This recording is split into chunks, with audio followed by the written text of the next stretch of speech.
कहानी अपनी तुलना दूसरों से न करें। एक बार की बात है, किसी जंगल में एक कौवा रहता था। वो बहुत ही खुश था क्योंकि उसकी ज्यादा इच्छाएं नहीं थी। वह अपनी जिंदगी से संतुष्ट था। लेकिन एक बार उसने जंगल में किसी हंस को देख लिया और उसे देखते ही सोचने लगा कि ये प्राणी कितना सुंदर है। ऐसा प्राणी तो मैंने पहले कभी नहीं देखा। इतना साफ और सफेद। यह तो इस जंगल में औरों से बहुत सफेद और सुंदर है, इसलिए यह तो बहुत खुश रहता होगा। कौवा हंस के पास गया और पूछा, भाई तुम इतने सुंदर हो, इसलिए तुम बहुत खुश होगे। इस पर हंस ने जवाब दिया, हाँ मैं पहले बहुत खुश रहता था जब तक मैंने तोते को नहीं देखा था। उसे देखने के बाद से लगता है कि तोता धरती का सबसे सुंदर प्राणी है। हम दोनों के शरीर का तो एक ही रंग है, लेकिन तोते के शरीर पर दो रंग है। उसके गले में लाल रंग का घेरा और वो सूट हरे रंग का था। सच में वो बेहद खूबसूरत था। अब कौवे ने सोचा कि हंस तो तोते को सबसे सुंदर बता रहा है, तो फिर उसे देखना होगा।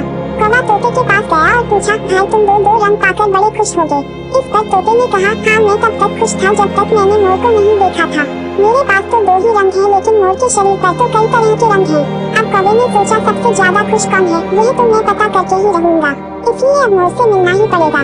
कौवे ने मोर को जंगल में ढूंढा, लेकिन उसे पूरे जंगल में एक भी मोर नहीं मिला और मोर को ढूंढते ढूंढते वह चिड़ियाघर में पहुंच गया तो देखा मोर को देखने बहुत से लोग आए हुए हैं और उसके आसपास अच्छी खासी भीड़ है। सब लोगों के जाने के बाद कौवे ने मोर से पूछा, भाई तुम दुनिया के सबसे सुंदर जीव हो और रंग बिरंगे हो, तुम्हारे साथ लोग फोटो खिंचवा रहे थे, तुम्हें तो बहुत अच्छा लगता होगा और तुम तो दुनिया के सबसे खुश जीव होगे। इस पर मोर ने दुखी होते हुए कहा, भाई अगर सुंदर हूँ तो भी क्या फर्क पड़ता है, मुझे लोग इस चिड़ियाघर में कैद करके रखते हैं, लेकिन तुम्हें तो कोई चिड़ियाघर में कैद करके नहीं रखता और तुम जहाँ चाहो अपनी मर्जी से घूम फिर सकते हो। इसलिए दुनिया के सबसे संतुष्ट और खुश जीव तो तुम ही होना चाहिए, क्योंकि तुम आजाद रहते हो।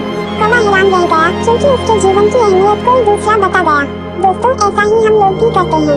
हम अपनी खुशियों और गुणों की तुलना दूसरों से करते हैं, ऐसे लोगों से जिनका रहन सहन का माहौल हमसे बिल्कुल अलग होता है। हमारी जिंदगी में बहुत सारी ऐसी चीजें होती हैं जो केवल हमारे पास हैं, लेकिन हम उसकी अहमियत समझकर खुश नहीं होते। लेकिन दूसरों की छोटी खुशी भी हमें बड़ी लगती है, जबकि हम अपनी बड़ी खुशियों को इग्नोर कर देते हैं।